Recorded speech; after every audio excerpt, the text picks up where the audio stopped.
اگر بات کی جائے وزادار لوگوں کی سیاست کی، میری مراد گجرات کے چودھری حضرات سے ہے۔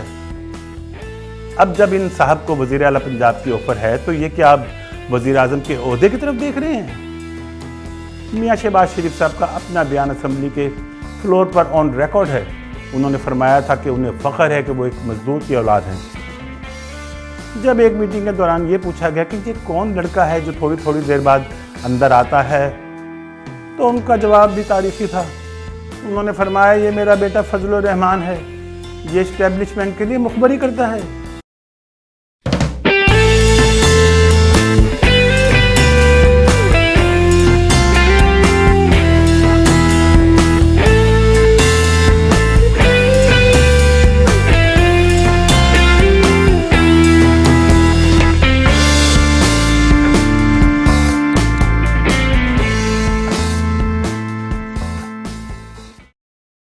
ناظرین، کبھی ہم کو اپنے آپ سے شرم آتی ہے کہ ہم کس معاشرے میں رہ رہے ہیں؟ کبھی ہم نے یہ سوچا کہ یہ ہمارے ممبران اسمبلی کیا یہ واقعی ہماری نمائندگی کرتے ہیں؟ یہ لوگ جو کوئی موقع نہیں جانے دیتے حکومتوں کو بلیک میل کرنے کا، انہیں صرف الیکشن کے روز عوام یاد آتے ہیں جب ان کو عام لوگوں سے ووٹ چاہیے ہوتے ہیں۔ یہ لوگ اپنے حلقوں میں ترقیاتی کاموں کے لیے فنڈز بھی صرف اس لیے مانگتے ہیں، اس کی وجہ یہ نہیں ہوتی کہ یہ بیچارے اپنے حلقے کے عوام کی فلاح و بہبود کے بارے میں سوچ رہے ہوتے ہیں، بلکہ اصل میں ان منصوبوں سے ملنے والی کمیشن کے لیے ان کی رال ٹپک رہی ہوتی ہے۔ اور یہ تماشا پاکستان کے لوگ گزشتہ کئی دہائیوں سے دیکھتے چلے آ رہے ہیں۔ لیکن آپ سب یہ جانتے ہیں کہ آج کل حکومت وقت کو عدم اعتماد کی تحریک کا سامنا ہے، اور ہم یہ بھی جانتے ہیں کہ اپوزیشن کے پاس مطلوبہ ممبران کی تعداد نہیں ہے، وگرنہ وہ حکومت میں ہوتے۔ دوسری طرف حکومت بھی اتحادیوں کی بیساکھیوں کے سہارے ہی چل رہی ہے۔ پہلے تو ان اتحادیوں کی ذرا بات کر لیتے ہیں، جو گزشتہ 3.5 سال سے حکومت کو مسلسل بلیک میل کر کے وزارتوں اور دیگر مراعات کے مزے لوٹ رہے ہیں۔ یہ کوئی موقع نہیں جانے دیتے جب یہ بجٹ یا قانون سازی کے وقت حکومت کے سامنے اپنے جائز ناجائز مطالبات کی ایک لسٹ نہیں رکھتے، اور حکومت اپنی مجبوریوں کے باعث ان کے مطالبات کے سامنے گھٹنے ٹیک دیتی ہے۔ لیکن تحریک عدم اعتماد پیش ہونے کے بعد سے تو ان اتحادیوں نے جس قسم کا رویہ اپنایا ہے، یقین کریں مجھے شرم آتی ہے ان لوگوں کو دیکھ کر، اور افسوس ہوتا ہے کہ یہ لوگ ہمارے قومی نمائندے ہیں۔ ایسے لالچ اور ہوس کے پجاری لوگوں کے ہاتھوں میں پاکستان کی باغ ڈور ہے۔ ایم کیو ایم کو دیکھیں، اس جماعت نے کراچی میں سب جانتے ہیں کس طرح جوان نسلوں کو تباہ کر دیا۔ ہر حکومت میں یہ شامل ہو جاتے ہیں۔ کراچی کی ضلعی حکومت بھی اکثر انہی کے پاس رہی ہے۔ اس کے باوجود کراچی کو انہوں نے کھنڈر میں تبدیل کر دیا ہے۔ لوگوں کو خوف زدہ کر کے یہ ووٹ حاصل کر کے اسمبلیوں میں پہنچ جاتے ہیں، اور وہاں بھی اپنے حلقے کے عوام کی فلاح و بہبود کے کام کرنے کی بجائے اپنی ہی جیبوں کو بھرنے پر لگے رہتے ہیں۔ اگر بات کی جائے وزادار لوگوں کی سیاست کی، میری مراد گجرات کے چودھری حضرات سے ہے، جن کی قاف لیگ ایک فوجی عامر پرویز مشرف کی ٹیسٹ ٹیوب بیبی ہے۔ جس وزادار سیاست کی یہ لوگ بات کرتے دکھائی دیتے ہیں وہ تمام قوم کے سامنے اس وقت برہنہ ہو چکی ہے۔ چودھری پرویز الہی، جن کی جماعت کی پنجاب اسمبلی میں 10 کے قریب سیٹیں ہیں، خود اسپیکر کی نشست پر براجمان ہیں، اور ان کی جماعت کے غالباً 3 وزیر وزارتوں کے مزے لے رہے ہیں۔ اسی طرح قومی اسمبلی کی 5 نشستوں کی حامل قاف لیگ 2 وزارتیں لے کر بیٹھی ہوئی ہے۔ انہی پرویز الہی صاحب نے گزشتہ دنوں اپنے ایک انٹرویو میں بتایا کہ انہیں اپوزیشن کی جانب سے وزیر اعلیٰ پنجاب کی آفر ہو رہی ہے، اور اب وہ حکومت کی جانب دیکھ رہے ہیں کہ وہ کیا آفر کرتی ہے۔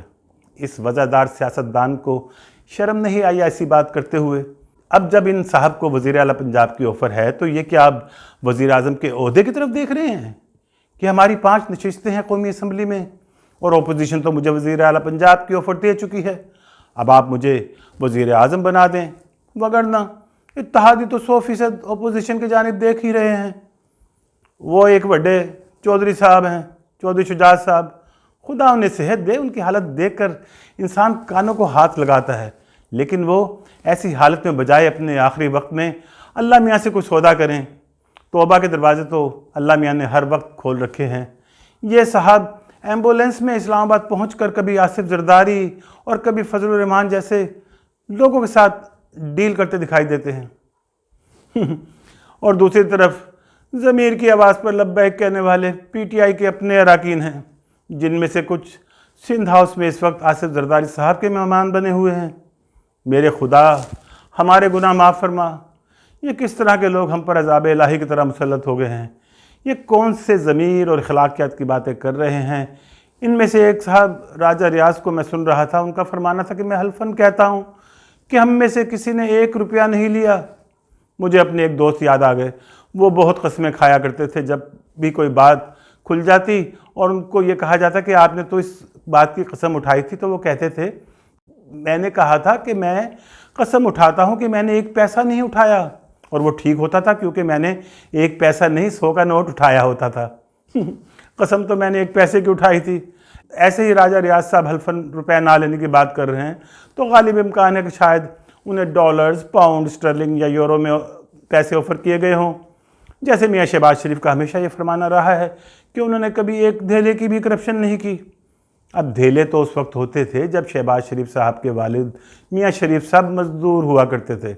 یہ بات میں نہیں کہہ رہا، میاں شہباز شریف صاحب کا اپنا بیان اسمبلی کے فلور پر آن ریکارڈ ہے۔ انہوں نے فرمایا تھا کہ انہیں فخر ہے کہ وہ ایک مزدور کی اولاد ہیں۔ اب ان لوگوں کی اصل صورتحال نہایت ہی پیچیدہ ہو چکی ہے۔ قاف لیگ زرداری سے نون لیگ کی گارنٹی مانگ رہی ہے، ایم کیو ایم نون لیگ سے زرداری کی گارنٹی مانگ رہی ہے، جبکہ زرداری اور نواز شریف ایک دوسرے کی گارنٹی کس سے مانگ رہے ہیں؟ مولانا فضل الرحمان سے۔ اور مولانا کی گارنٹی سے یاد آیا کہ مولانا کے ابا جان مفتی محمود صاحب سے جب ایک میٹنگ کے دوران یہ پوچھا گیا کہ یہ کون لڑکا ہے جو تھوڑی تھوڑی دیر بعد اندر آتا ہے، تو ان کا جواب بھی تاریخی تھا۔ انہوں نے فرمایا یہ میرا بیٹا فضل الرحمان ہے، یہ اسٹیبلشمنٹ کے لیے مخبری کرتا ہے۔ تو اب آپ لوگ خود فیصلہ کر لیں کہ فضل الرحمان کی گارنٹی تو ان کے گھر والے بھی نہیں دے سکتے، اللہ ہی خیر کرے۔ لیکن یہاں میں حکومت کے وزراء اور باقی لوگوں سے یہ درخواست کرنا چاہوں گا کہ خدا کا واسطہ ہے، آپ ان لوگوں جنہوں نے اپنی لوٹ سیل لگا رکھی ہے ان کو کم از کم گھوڑا، خچر یا گدھا کہنے سے پرہیز کریں، کیونکہ یہ سب بہت ہی وفادار جانور ہوتے ہیں۔ ان وفادار جانوروں کو ایسے لوگوں سے تشبیہ دینا میں سمجھتا ہوں ان جانوروں کی توہین ہے۔ اگر آپ نے تشبیہ کے لیے کوئی واقعی جانور ہی ڈھونڈنا ہے تو ایک جانور ہوتا ہے جو کھیتوں کو اجاڑ دیتا ہے، فصلوں کو تباہ کر دیتا ہے۔ گاؤں دیہات کے لوگ اس جانور کو بارلا کہتے ہیں، اور اس لیے کہتے ہیں کہ کہیں ان کی زبان پلید نہ ہو جائے۔ تو ایسے لوگوں کو اگر کسی جانور ہی سے ملانا ہے تو پھر ان کو صرف ایسے ہی ایک جانور سے تشبیہ دی جا سکتی ہے، کیونکہ ان کا رویہ بھی ایسا ہی ہے کہ یہ اپنی ہی مٹی کے دشمن ہیں، یہ اسی جانور کی طرح اپنی دھرتی کو اجاڑ رہے ہیں۔ خدا ہمیں اور ہمارے ملک کو ایسے لوگوں کے شر سے محفوظ رکھے، آمین۔ آپ کے سننے کا بہت شکریہ۔ انشاءاللہ آپ سے اگلے پروگرام میں مزید اسی موضوع پر باتیں ہوں گی۔